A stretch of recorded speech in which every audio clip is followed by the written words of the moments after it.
नमस्कार दोस्तों, किस प्रकार एग्जिट पोल भारी भरकम दावे कर रहे हैं और भारी भरकम बातें की जा रही है। मैं आज ऐसा खुलासा करूंगा, ऐसी जिलेवार बातें करूंगा जो आपको मालूम हो जाएगी और कहीं कहीं आपको सटीक अंदाजा कर पाएंगे। जो एग्जिट पोल नहीं दिखाता है, आज मैं उस एग्जिट पोल का को आपको दिखाऊंगा और पूरा समीकरण समझाऊंगा कि किस प्रकार गाजीपुर की सीट को हॉट सीट माना जाता है और यहाँ पे पारसनाथ राय और अफजल अंसारी और उमेश सिंह त्रिकोणी लड़ाई इसको हल्का में नहीं लिया जा सकता। बताते चले, सही धरती गाजीपुर की बात है और गाजीपुर भारत में नौजवानों के नाम से जाना जाता है।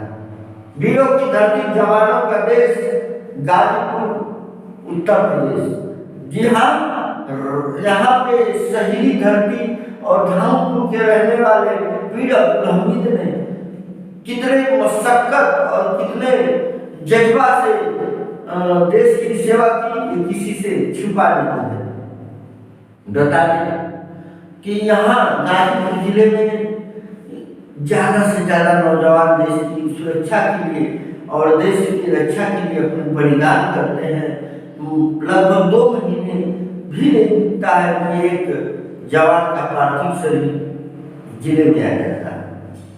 और यहाँ पे जो लड़ाई है और जो मतलब टक्कर है, इसलिए देखा जाता है कि नौजवान रोजगार के लिए और भर्ती के लिए और आर्मी की तैयारी के लिए प्रयासरत रहता है, प्रयत्नशील रहता है और जी जान से पसीना बहाता है। ग्राउंड पे कितने लड़के दौड़ते हैं, लेकिन यदि उनकी नौकरी नहीं आती है और भर्ती नहीं आती है या भर्ती की परीक्षाएं लीक होती हैं, उससे युवा और नौजवान काफी आहत होते थे।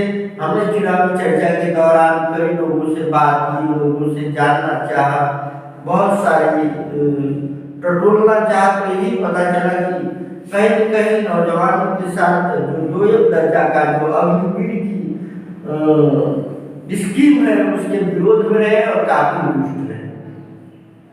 सरकारें किसी की भी हो, सरकारें किसी की आती है और किसी की जाती है, न कोई यहाँ पे युगों युगों तक रहा है न रहेगा।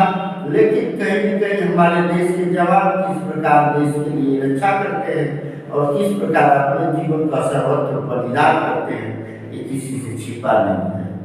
हम बता दें कि आज सांसद हो जाएंगे और विधायक हो जाएंगे तो उनको आजीवन पेंशन हो जाता है, अनेक भत्ते मिलते हैं, रेलवे टिकट, एयर टिकट और अनेक सुविधाएं प्राप्त करते हैं। लेकिन हमारे देश के जवान किस प्रकार बर्फबारी में अपने जीवन को हथेली पर लेकर देश की रक्षा करते हैं, तभी हम और आप चैन से सो पाते हैं। बता दें कि कोई विधायक और कोई एमएलसी और कोई बड़े बड़े नेता के लोग नहीं जाते हैं देश की रक्षा के लिए या आर्मी में।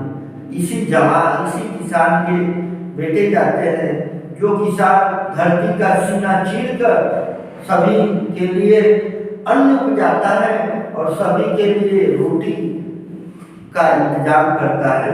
किसान घर पर मेहनत करता है और किसान का बेटा जवान देश की रक्षा करता है, तभी देश में हम लोग चैन से रह पाते हैं।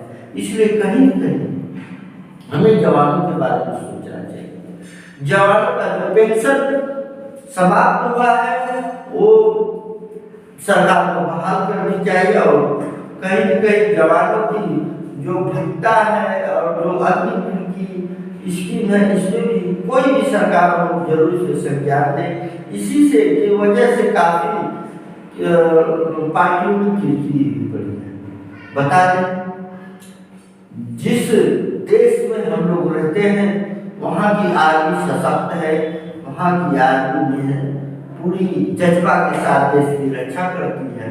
लेकिन उसी आर्मी और जवानों के बीच में जब पेंशन और उनके साथ उनके जीवन के साथ खिलवाड़ किया जाता है, इसलिए नौजवान काफी आहत होते हैं।